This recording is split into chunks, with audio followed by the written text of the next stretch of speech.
Okay, good afternoon. Talking about Module 3, Stimuli and Attention.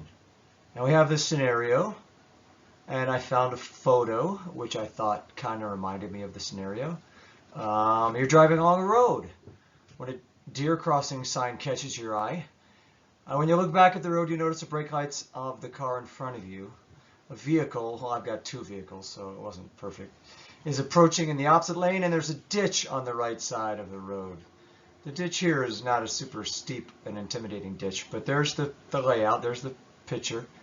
So then we are asked to talk about these different pieces that we went over in the chapter, the theory behind stimuli and attention. And the first piece we're going to look at, relevant and irrelevant stimuli. Well, given the situation, there's a lot of irrelevant stimuli, and we could talk about distractions within the car.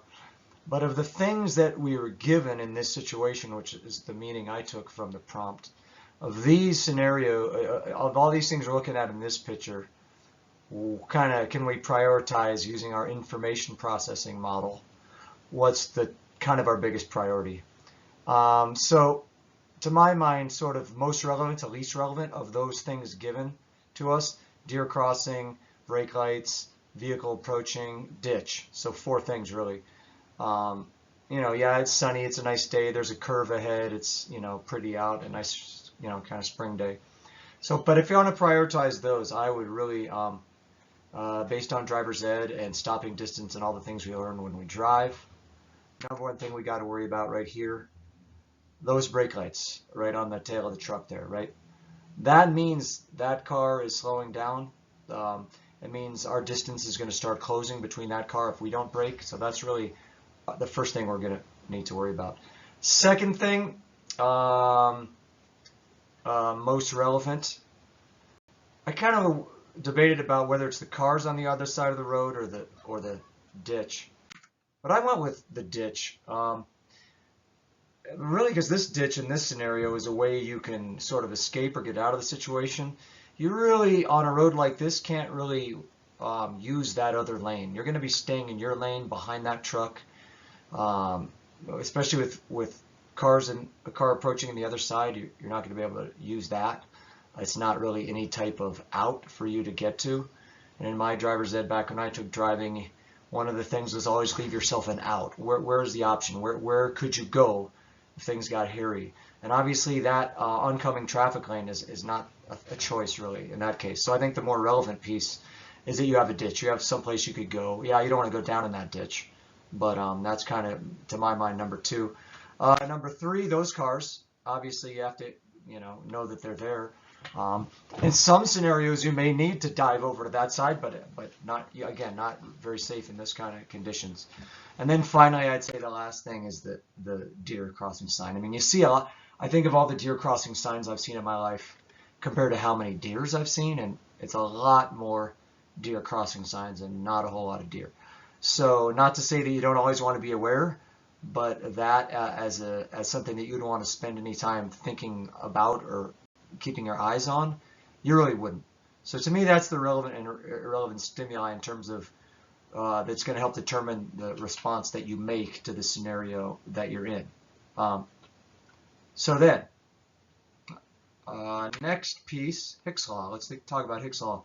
Well, Hick's Law is your response choices. Are there a lot? Well, based on the information processing, I'd say you don't have too many choices here. Again, you can't really use that outside lane. There's cars there, and it's a blind curve, even ahead. So another car could come around that corner that you haven't seen yet. You're kind of left with sort of two options, to my mind. You stay behind the truck and brake, keep your distance behind the truck, right? That's one response option. Start braking immediately because you've seen those taillights.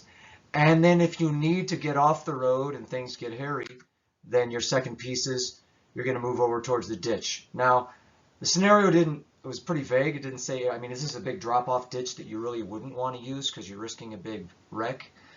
Still, compared to oncoming traffic, it's probably going to be your better option. Pull over and get in, use that. So to me, that's really Hick's Law. You're kind of down to those two choices. So it's pretty limited in terms of what you're able to do in the car. So there isn't a super big range of decisions that could potentially slow down your thought process. So to me, really, it's those are kind of the two main ones. So stimulus response compatibility, well then, to me, that's the most clear one is when you see those taillights, and most of us have been trained to do this, you also brake. Again, you always want to keep stopping distance between you and the car ahead of you. It's kind of basic driver's ed. So you're gonna, your response to that stimulus, again, the number one that we've identified of braking is slowing down your car, keeping distance, in between that truck and yourself, right? So there's no really incompatible things happening in this scenario that might confuse you or cause you to do something that that you wouldn't want to do. I guess one you could think about would be is the ditch. Again, if the ditch is pretty hairy looking, if your reaction is to swerve right because you want to avoid the oncoming car, but the ditch is really hairy, that's kind of an incompatible decision because you are risking some damage to your car by avoiding the truck to the right. So there's a little bit of that.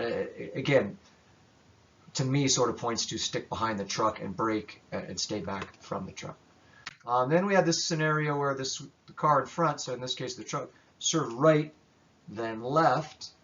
To me, that is a little, might give you a little bit of sort of the fake out mode where you see it go right, then you think, oh, maybe I will be able to pull around to the left if there's a gap in these oncoming cars. Although again, we see in this scenario there's a blind curve, but then it swings back left. And what sort of response do we have to that?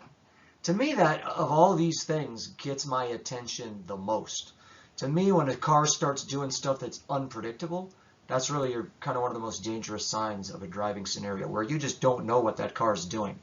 Why would the car swerve right and then left?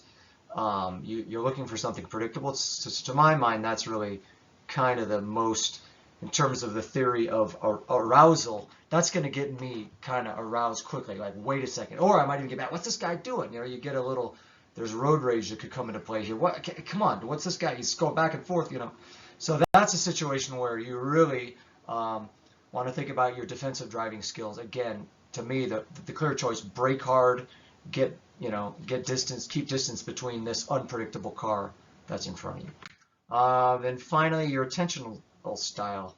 Where should it be? Let's look at that picture. This is from another site of the grid. So we have our external broad, we have our narrow external, our internal broad and narrow. I'm going to say for these, first of all, whenever you're driving, you're always processing a lot of things at once. So to me, that's really external and broad. You're kind of, again, an environmental awareness, it says here on this slide. Look around, see what's around you.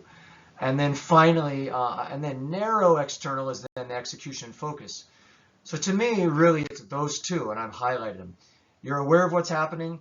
You narrow down those options. You see, really, your really best and only choice is to brake and really stay back from that unpredictable car that's swerving and whose taillights are on. And at that point, it moves to more of a narrow focus where you're focusing on, okay, I got to get on the brake, make sure I have plenty of stopping distance. You are aware of what you might do, and again, that other option to me is you may need to pull over and towards the shoulder. But at that point, then you're bringing your focus a little more narrow to what am I doing in these moments. Both the internal things, to me, the broad internal is more planning. That's kind of future state, and the internal narrow is more thinking in your own mind's eye about how things are going to work.